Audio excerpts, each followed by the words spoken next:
In this video, I am going to show you a deadly chess opening trick called the Haloser trap. And plus, I also have an interesting chess puzzle for you all. So stay tuned till the end and keep watching Chess Talk.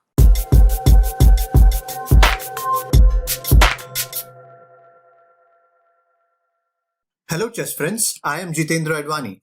If this is your first time on this channel and you want to learn some cool chess tricks and become a better chess player, then start now by subscribing and clicking the bell so you don't miss any of my videos. Okay, we start with the queen's pawn opening, d4, d5. Then we offer our e4 pawn and black takes it gleefully. This opening is popularly known as the Blackmar-Diemer gambit. Now we play knight to c3, attacking the e4 pawn. Then black defends with a very natural move, knight to f6. We will now offer another pawn by playing f3. Black naturally takes with his e4 pawn. Now the standard reply would be to take this pawn with our knight, but we are going to do something different. We will capture this pawn with our queen. By playing this, we are offering another pawn that is highlighted here. This is what we call the rider gambit or the Haloser trap. Black naturally takes with his queen. Our main idea of playing this line is to clear the d file so that we can get our rook to attack the king. So our most logical move in this variation would be bishop to e3, attacking the queen and at the same time preparing to castle in order to get the rook to this open file. Now let's look at this from black's perspective. He obviously has to move his queen because it is being attacked. And he also knows that we are going to castle. He actually has a cheeky little trap here. He can go to b4, attacking this pawn. And if we castle, although this pawn will be saved, but black can now play this cunning move, bishop to g4, skewing the queen and the rook. That would be trouble for you, right? Well, let's see. So black plays this natural move, queen to b4, trying to trap you. We know what he's going to do, so let's invite him. We simply castle on the queen's side. Black is on top of the moon thinking he has got you. But in reality, it's the other way around. If he goes ahead and plays bishop to g4, then he's gone. Let me show you how. After black moves his bishop, we are going to play this crushing move, knight to b5. If black gets overexcited and takes your queen, then knight to c7 is check and mate.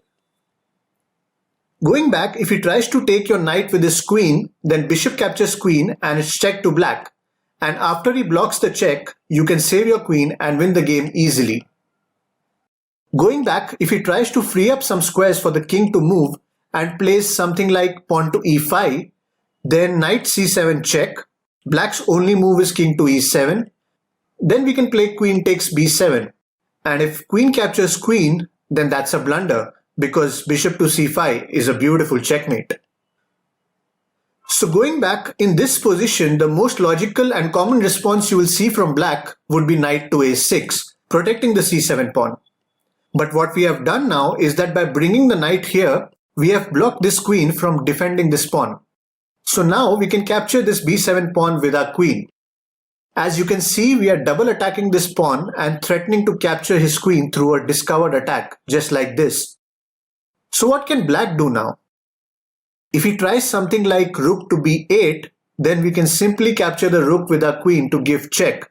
And after knight captures queen, knight to c7 is a beautiful checkmate. Going back, if black plays rook to c8, defending this pawn, then we can simply take the knight with our queen, and if bishop tries to take our rook like this, then queen to c8 is another checkmate. Going back again, if bishop straight away tries to exchange rooks by playing bishop d1, then queen captures rook, check, and after king moves, we can save our knight and then boss the game. We are attacking this bishop, we are attacking this knight, we are way ahead in development, black's king is out in the open, and all these black pieces are of absolutely no use. We should easily win this game from here. Okay, now let's go back and see what is actually the best move for black in this position. Well, the best move is queen to e4, double attacking the queen and this bishop. Black is looking to exchange queens and minimize the damage. So should we take the queen? Absolutely not. We will go ahead and capture this knight and again threaten this weak c7 pawn.